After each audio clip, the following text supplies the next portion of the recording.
Yeah Ramesh గారు signal పోయినట్టుంది. Right Rajasekhar గారు, ఓవరాల్గా చూస్తున్నాం ఇక్కడ తెలుగుదేశం పార్టీకి జనసేన వచ్చిన తర్వాత కొంత బలం పెరిగింది. కొంత సినీ గ్లామర్ అనుకోవచ్చు, లేదంటే కాపు బలమే అనుకోవచ్చు. ఈ బలం పెరిగిన మాట స్పష్టంగా కనిపిస్తుంది. అలయన్స్లో ముందుకెళ్తున్నటువంటి పరిస్థితి. ఇట్లా నేపథ్యంలో ఈ వరుస భేటీలు చాలా చర్చనీయాంశంగా మారుతున్నాయి. ఏం జరుగుతుంది భేటీల్లో? బీజేపీ ఎవరి తరపున ఉండబోతోంది?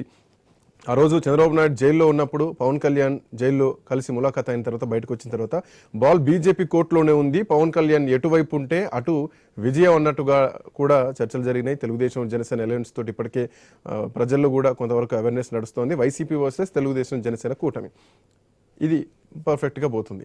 సో ఇట్లాంటి క్రమంలో భారతీయ జనతా పార్టీతో జరుగుతున్నటువంటి ఈ భేటీలు ఎట్లా చూడాలి? బీజేపీ బ్లెస్సింగ్స్ ఎవరి సైడ్ ఉండే అనుకోవాలి? ఇప్పటికే అంటే అంతర్గతంగా పెద్ద యుద్ధ వాతావరణం లేకపోయినా వైసీపీకి అట్లాగే భారతీయ జనతా పార్టీకి బట్ ఒక సయోధ్య మాత్రం ఉంది. ఇటు పవన్ కళ్యాణ్ కూడా ఉంది. చంద్రబాబు నాయుడుకి డైరెక్ట్గా లేకపోయినా కానీ గతంలో బయటకు వచ్చినా కానీ బట్ ఈ పవన్ కళ్యాణ్ రాయబారం ఎంతవరకు పనిచేస్తుంది? ఎవరి సైడ్ మొగ్గు చూపే అవకాశం ఉంది? భేటీలను ఎట్లా చూడాలి?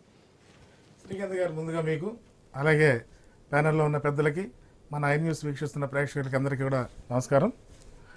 ఏదైతే ఇప్పుడు నడుస్తున్న చరిత్ర, రాజకీయ చరిత్ర, ఆంధ్రప్రదేశ్ రాజధాని నుంచి దేశ రాజధాని ఢిల్లీకి చేరుకుంది.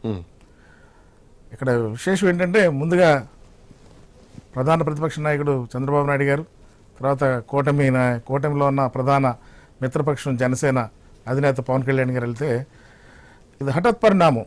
ముఖ్యమంత్రి జగన్మోహన్ రెడ్డి గారు కూడా రేపు ఢిల్లీ ప్రయాణం అయ్యి ప్రధానమంత్రి గారిని స్వయంగా కలవటం అనేది, అది ముందస్తు భేటీ కోసం ముందస్తుగా అనుమతి తీసుకున్నారా, లేకపోతే ఆల్ ఆఫ్ సడన్ గా నిన్న ఇవాళలో అపాయింట్మెంట్ ఖరారు అయింది అనేది 3 రోజుల ముందే లీక్ వచ్చేది.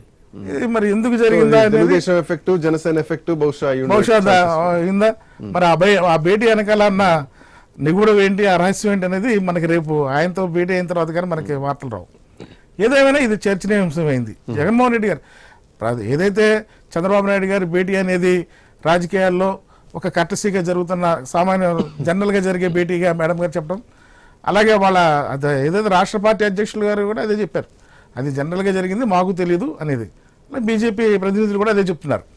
చంద్రబాబు నాయుడు గారు బీజేపీ నాయకులతో ఎందుకు వెళ్ళాలి ఈ టర్మ్లో, ఇప్పుడున్న పరిస్థితుల్లో రాబోయే ఎన్నికలు దగ్గర పడుతున్న ఈ రాజకీయ వాతావరణంలో చంద్రబాబు నాయుడు గారు ప్రధాన దేశంలోనే అతిపెద్ద రాజకీయ పార్టీ బీజేపీని కలవడం అనేది, అది పార్టీ తెలియకుండా అంతర్గతంగా కలవడం అనేది దానికి రాజకీయ వ్యూహంలో భాగంగానే మనం చెప్పుకోవచ్చు. ఇదంతా ఒక ఎత్తు అయితే, జగన్మోహన్ రెడ్డి గారు రేపు కలవడం అనేది ఇది చాలా చర్చనీయాంశమైన విషయం. ఇప్పుడు ఆంధ్రప్రదేశ్లో ఉన్న రాజకీయ విశ్లేషకులు కానీ లేకపోతే రాజకీయ పార్టీ ప్రతినిధులు కానీ దీన్ని ఏ విధంగా విశ్లేషిస్తారనేది రేపు వచ్చే వార్తలు బట్టిగా మనం చూడలేం.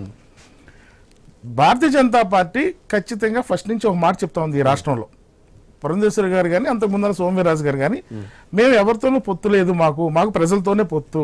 ఈ రాష్ట్రంలో ఖచ్చితంగా భారతీయ జనతా పార్టీ 2024 ఒక ప్రత్యామ్నాయ శక్తిగా ఎదగబోతా ఉంది. దానికి తగ్గట్టుగానే మా శ్రేణుల్ని, మా యొక్క పార్టీ కేడర్ను కూడా సన్నద్ధం చేస్తాను ఉన్నామని చెప్తా వచ్చారు. అదేవిధంగా 2 రోజుల ముందు కూడా ప్రకటన ఏదైతే పురంధేశ్వరి గారు కానీ నిన్న కూడా ఆవిడ చెప్పడం జరిగింది, 175 నియోజకవర్గాల్లో మేము పోటీకి సన్నద్ధంగా ఉన్నాం. ఆల్రెడీ ఒక్కో నియోజకవర్గం నుంచి 8 మంది ఈరోజు పోటీకి సన్నద్ధంగా మేము పోటీ చేస్తామని మాకు అప్లికేషన్ కూడా రావడం జరిగింది అని చెప్పడం జరిగింది. అలాగే ఏదైతే మనం గత 2 సంవత్సరాల నుంచి కూడా భారతీయ జనతా పార్టీ ఈ రాష్ట్రంలో ఉన్న దాదాపు 12 పార్లమెంటు నియోజకవర్గాల్లో కేంద్ర మంత్రులు ఇన్ఛార్జిగా వేసి ప్రతి నెలలో 2 సార్లు ఆ నియోజకవర్గాల్లో పర్యటించి ప్రతి కాన్స్టిట్యున్సీని ఆ నియోజకవర్గ పరిధిలో ఉన్న అసెంబ్లీ నియోజకవర్గాల్లో కూడా కేంద్ర మంత్రులు పర్యటించిన సందర్భం. అంటే వాళ్ళు రాజకీయ పరంగా రాబోయే 2024 ఎన్నికల్లో భారతీయ జనతా పార్టీని ఆంధ్రప్రదేశ్లో ఒక బలమైన శక్తిగా ఎదిగేందుకు వాళ్ళ కసరత్తు ప్రారంభమైంది. మరి ఆలోచనగా ఇప్పుడున్న పత్రికలు ఏదైతే మీడియా ఇప్పుడు కొట్టిపారేశారు అనుకోండి, ఏదైతే కిరణ్ గారు కూడా కొట్టేశారు, జ్యోత్స్నా గారు కూడా వేశారు, ఈ వార్తలన్నీ కూడా ఏదైతే కల్పించిన వార్తలేని. కానీ వచ్చే వార్తలు ఎలా ఉన్నాయి, బీజేపీకి 5 అసెంబ్లీ సీట్లు, లేకపోతే 4 పార్లమెంట్ సీట్లు, జనసేనకి 20, లేకపోతే కాదనుకుంటే ఇంకో 2 పార్లమెంట్ సీట్లు అయితే 2, ఇలా ఈ వార్తలు రావడం వల్ల ఈ పార్టీ శ్రేణుల్లో ఏ రకమైన సందేశాన్ని వీళ్ళు పంపుతున్నట్టు.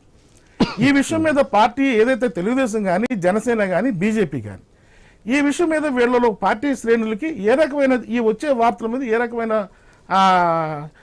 వీళ్ళ సందేశాన్ని ఇస్తున్నారు, ఎక్స్ప్లెనేషన్ ఇవ్వాల్సిన బాధ్యత ఉంది ఖచ్చితంగా. ఏదైతే తెలుగుదేశం పార్టీ ఈ 5 ఏళ్ల నుంచి వాళ్ళ గ్రామస్థాయి, ఎందుకంటే తెలుగుదేశం పార్టీని మనం 40 ఏళ్ల నుంచి ఒక ప్రాంతీయ పార్టీ ఈ రాష్ట్రంలో ఎన్నో ఒడిదుడుకులు ఎదుర్కొని ఎన్నో అధికారం ఉన్నా లేకపోయినా పార్టీ జెండాను భుజాన్ని వేసుకుని గ్రామ స్థాయిలో అధికార పార్టీ మీద, అది రాజశేఖర రెడ్డి గారు అవ్వచ్చు, అంతకుముందున్న కాంగ్రెస్ పార్టీలో మారిన ముఖ్యమంత్రులు ఎవరైనా కావచ్చు, ఈరోజు జగన్మోహన్ రెడ్డి గారి మీద కావచ్చు, వాళ్ళ పోరాటం అలుపుని పోరాటం జోత్స్న గారు, చేస్తున్నారు. అధికార పార్టీ ముఖ్యమంత్రి కలుస్తున్నారంటే ప్రత్యేక హోదా గురించి అనుకోవాలి, లేదంటే రాష్ట్రానికి రావాల్సినటువంటి బడ్జెట్ గురించా, లేదంటే ఇంకేమైనా పెట్టుబడుల గురించా, కంపెనీల గురించా,